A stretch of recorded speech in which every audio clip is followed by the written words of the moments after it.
있잖아요. 가끔은 신문에 실린 아주 작은 광고 하나가 인생을 완전히 바꿔놓기도 하거든요.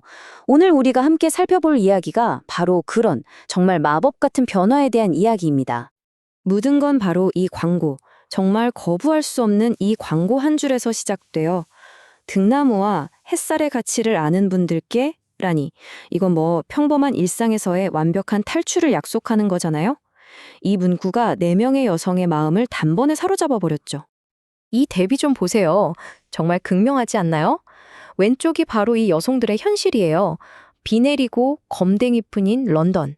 끔찍하기 짝이 없는 검댕 섞인 비라니 생각만 해도 우울하죠? 그런데 오른쪽은요?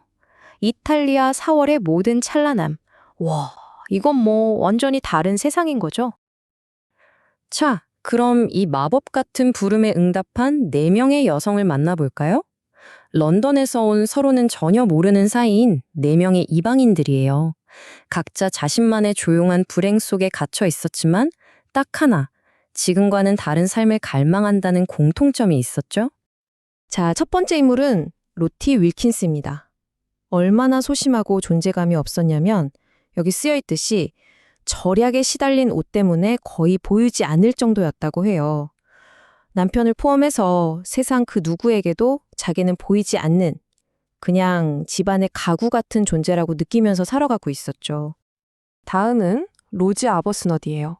그녀의 삶은 뭐랄까 4개의 거대한 기둥에 꽉 묶여 있었어요. 신, 남편, 가정, 그리고 의무. 겉보기엔 굉장히 경건하고 모범적으로 보일 수 있지만 사실 개인적인 행복 같은 건 아주 오래전에 포기한 채 그저 의무감만으로 하루하루를 버티는 인물이었죠. 그리고 여기 캐롤라인 데스터 부인이 있습니다. 사교계의 유명인사고 정말 아름다운 사람이죠. 모두가 그녀의 관심을 받고 싶어 안달인데 정작 그녀 자신은 어떨까요? 그 관심에서 필사적으로 벗어나고 싶어 해요. 그녀가 원하는 건 회피, 침묵, 그리고 투명 인간이 되는 것. 그러니까 아무도 자기한테 관심 좀 안 가졌으면 하는 거죠. 자, 마지막 인물입니다. 피셔 부인. 아주 위험 있는 노년의 미망인인데요. 이분은 현재를 사는 사람이 아니에요. 오로지 과거에만 갇혀 있죠.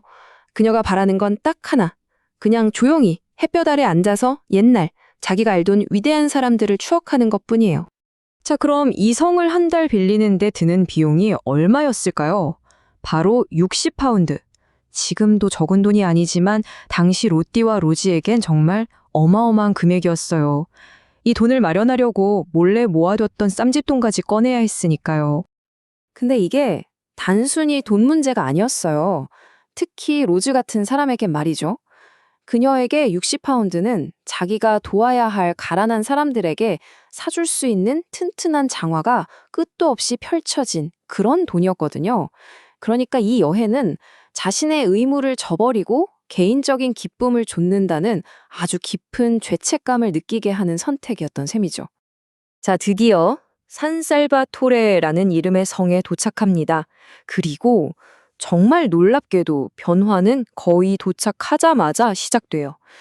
이토록 아름답다니, 그리고 그것을 느낄 수 있도록 살아있다니. 그냥 잠에서 깨어났을 뿐인데 모든 게 달라지기 시작하는 거죠. 바로 이 지점에서 이 이야기의 핵심적인 질문을 던지게 됩니다. 도대체 어떻게 장소 하나가 사람을 이렇게까지 완전히 바꿔놓을 수 있는 걸까요? 이 산살바토레라는 곳의 마법은 뭘까요? 그냥 풍경이 아름다워서? 아니면 런던에서 그들을 짓누르던 억압적인 역할에서 벗어나서 온전한 자기 자신으로 있을 수 있었기 때문일까요? 이 타임라인을 보면 변화의 속도가 얼마나 빠른지 실감할 수 있어요. 첫날, 어둠과 비를 뚫고 도착했죠. 그런데 바로 다음 날, 눈을 뜨니 찬란함 그 자체인 거예요. 불과 나흘 만에 오래된 불안감들이 스르르 사라지기 시작하고 일주일이 되자 생판남이었던 사람들이 친구가 되어가요. 정말 놀라운 속도 아닌가요? 이게 바로 산 살바토레 효과라고 할 수 있겠네요. 단순히 예쁜 풍경을 즐기는 것 그 이상이에요. 주변 환경과 완벽하게 하나가 되는 그런 행복의 상태. 뭔가를 더 바라지도 않고 그냥 있는 그대로를 받아들이고 숨쉬고 존재하는 것 자체로 충만한 행복이죠. 런던에서 그들을 올가매던 아내, 자선가, 사교계 명사 같은 역할들에서 벗어나서 그냥 한 명의 사람으로 존재할 수 있게 된 거예요. 바로 이 역할로부터의 해방이 진짜 변화의 시작이었던 거죠. 로티의 변화를 보면 이게 얼마나 극적인지 알 수 있어요. 자, 산 살바토레에 오기 전에는요, 남편을 두려러 했죠. 그런데 여기 와서는요, 마음이 너무 넓어지고 사랑이 넘쳐서 이 기쁨을 함께 나누자고 남편을 이탈리아로 초대까지 해요. 전에는 스스로를 보이지 않는 존재라고 생각했는데, 이제는 자기 머리가 예쁘다고 생각하면서 자신이 변했다는 걸 깨닫죠. 완전히 다른 사람이 된 거예요. 하지만 이 평화가 계속될 수 있을까요? 이야기는 이제 새로운 국면으로 접어듭니다. 그녀들이 애써 벗어났던 바로 그 세상, 런던의 남자들이 이곳으로 찾아오면서 그녀들이 얻은 평화는 시험대에 오르게 되죠. 그런데 정말 흥미로운 건요, 이 산살바토레의 마법이 이 남자들에게도 통한다는 거예요. 보세요. 처음엔 아주 격식 차리는 변호사 모습으로 도착했던 윌킨스 씨, 도착하자마자 이 마법에 그냥 압도당해 버립니다. 심지어 루즈와 별거 중이던 남편 프레더릭도 예고 없이 나타나는데 그 역시 불빛 아래서 루즈를 보고는 자기가 처음 사랑에 빠졌던 20살의 루즈를 다시 발견하게 되죠. 몇 년간 쌓였던 벽이 순식간에 녹아내리는 거예요. 로즈의 남편이 그녀를 다시 보면서 했던 생각을 좀 보세요. 이 로즈는 다시 찾은 그의 전룸이자 인생 최고의 부분이었다. 그 순수한 행복감이라니. 와, 이건 정말 변화라는 게 단순히 한 사람의 내면에서만 끝나는 게 아니라 깨졌던 관계까지도 회복시킨다는 걸 보여주는 정말 멋진 장면이죠. 자, 그럼 이 모든 변화가 어떤 결말을 가져왔을까요? 이야기는 이제 마무리로 향합니다. 여기서 중요한 건 이 이야기가 단순히 현실을 도피하는 걸로 끝나지 않는다는 거예요. 오히려 치유를 통해 새롭고 조화로운 균형을 찾아가는 이야기죠. 가장 첫 번째 결과는 바로 회복된 결혼입니다.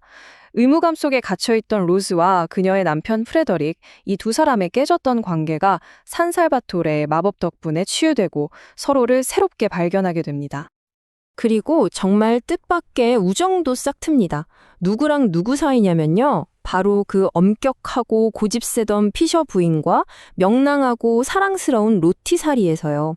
전혀 어울릴 것 같지 않은 두 사람이죠. 로티는 심지어 자신이 피셔 부인의 잃어버린 반쪽이라는 걸 깨닫게 돼요.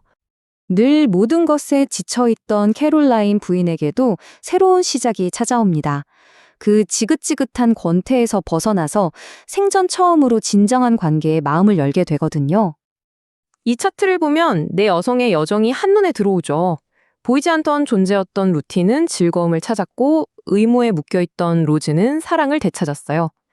모든 게 지겹던 캐롤라인은 열린 마음을 갖게 됐고 과거에만 살던 피셔 부인은 마침내 현재로 돌아왔습니다. 각자 자신에게 꼭 필요했던 걸 산 살바토르에서 찾은 거예요. 결국 이 일하기의 핵심 주제가 뭘까요? 바로 이겁니다. 이전의 상태, 즉 고립에서 이후의 상태인 연결로 나아가는 여정. 혼자만의 외로움에서 벗어나서 함께 행복을 나누고 서로 연결될 때 얼마나 큰 치유의 힘이 생기는지를 보여주는 거죠. 자, 그럼 마지막으로 이 질문을 여러분께 던지면서 마무리할까 합니다. 여러분에게 산 살바토레는 어디일까요?